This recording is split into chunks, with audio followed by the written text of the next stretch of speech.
નમસ્તે દર્શક મિત્રો, આજે આપણે વાત કરવી છે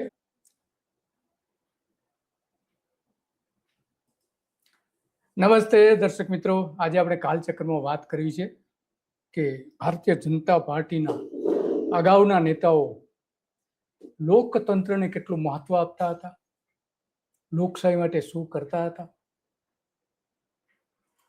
અને આજની જે ગુજરાતમાં ભારતીય જનતા પાર્ટી છે શું કરી રહી છે.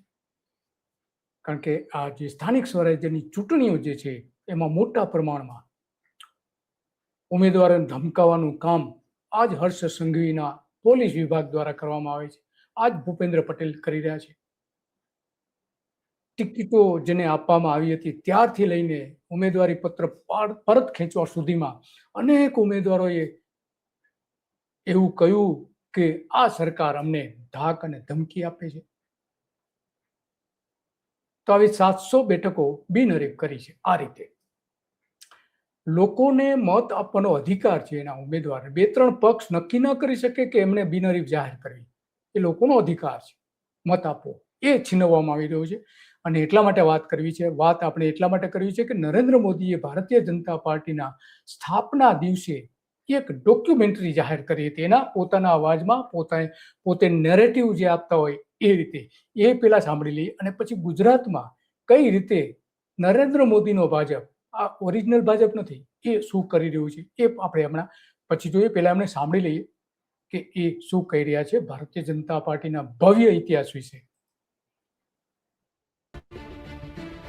अटल जी, आडवाणी जी और मुरली मनोहर जोशी जी के नेतृत्व में बीजेपी ने शून्य से लेकर शिखर तक का सफर देखा है.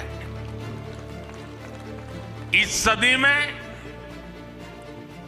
वेंकैया नायडू जी और नितिन गडकरी जी सहित हमारे कई वरिष्ठ साथियों ने संगठन को विस्तार दिया. राजनाथ जी के नेतृत्व में पहली बार बीजेपी ने अपने दम पर पूर्ण बहुमत हासिल किया. फिर अमित भाई के नेतृत्व में देश के अनेक राज्यों में भाजपा की सरकारें बनी.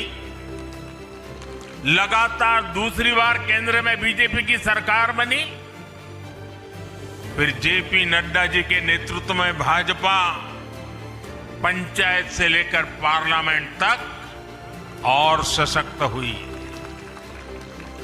केंद्र में लगातार तीसरी बार भाजपा एनडीए की सरकार बनी. સતત ત્રીજી વખત ભાજપ કેન્દ્રમાં આવ્યું એવું સ્પષ્ટપણે કહ્યું છે.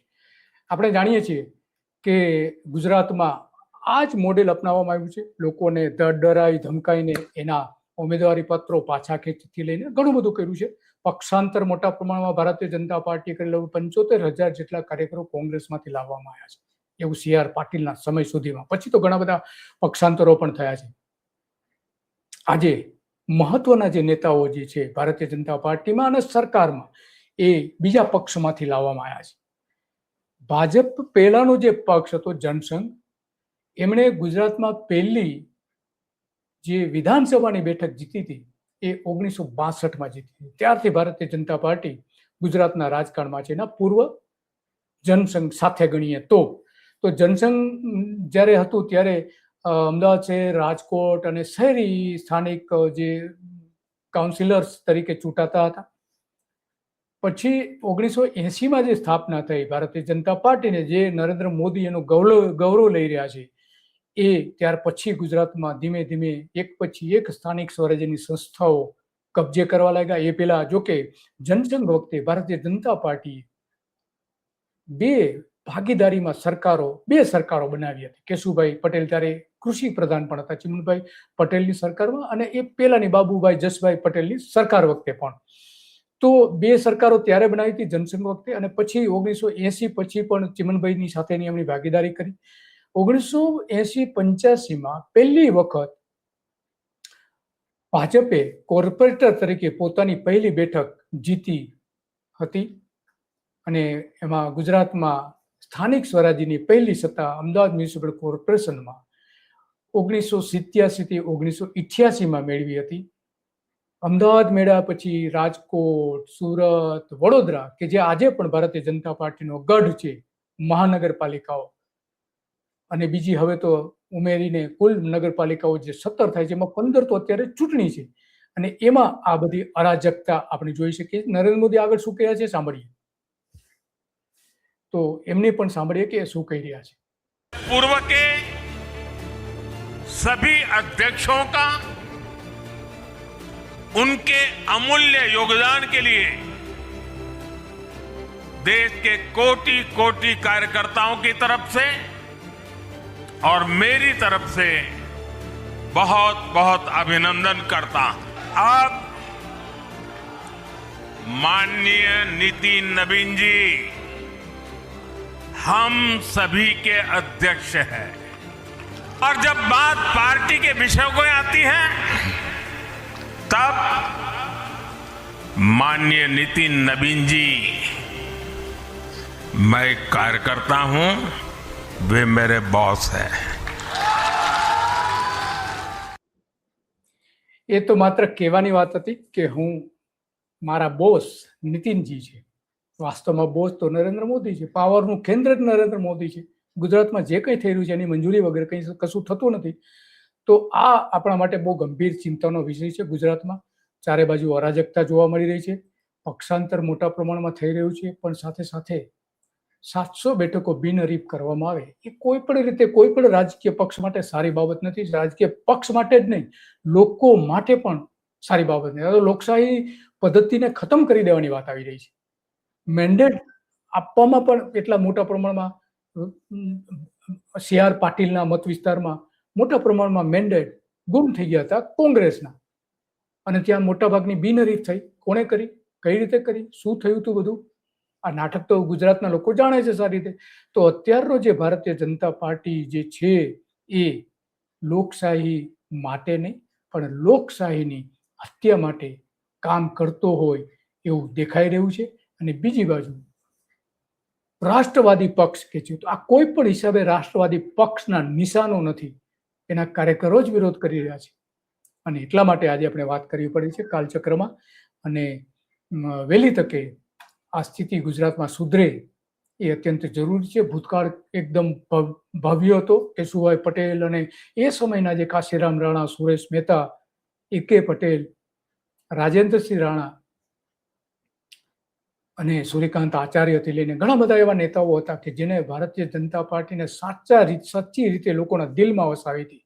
પરંતુ જ્યારથી નરેન્દ્ર મોદી એ સુકાન સંભાળ્યું ગુજરાતનું 2001 થી લઈને આજ સુધી 25 વર્ષમાં ચારે બાજુ લોકશાહીના જે સ્તંભો છે એક પછી એક ખતમ કરી દીધા, અને હવે ચૂંટણી પદ્ધતિ પણ એમણે ખતમ કરી દીધી છે.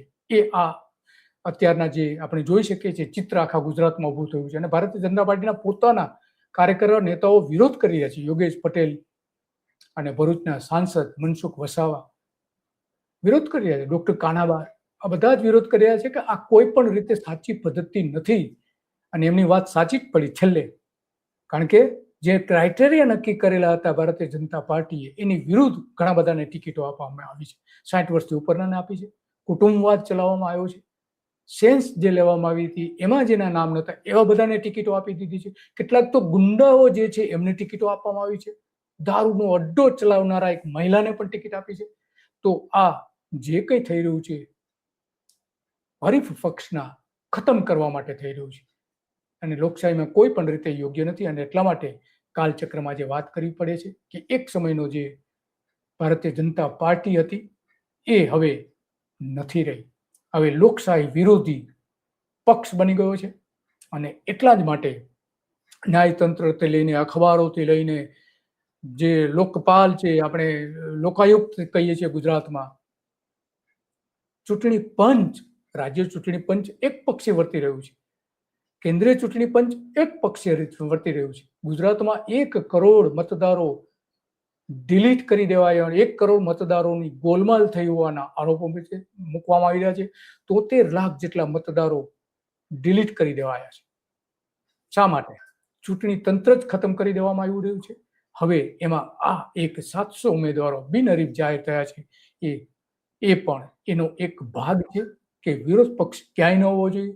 લોકો ભલે વિરોધ કરે એની સાથે અમારે કોઈ સવાલ નથી.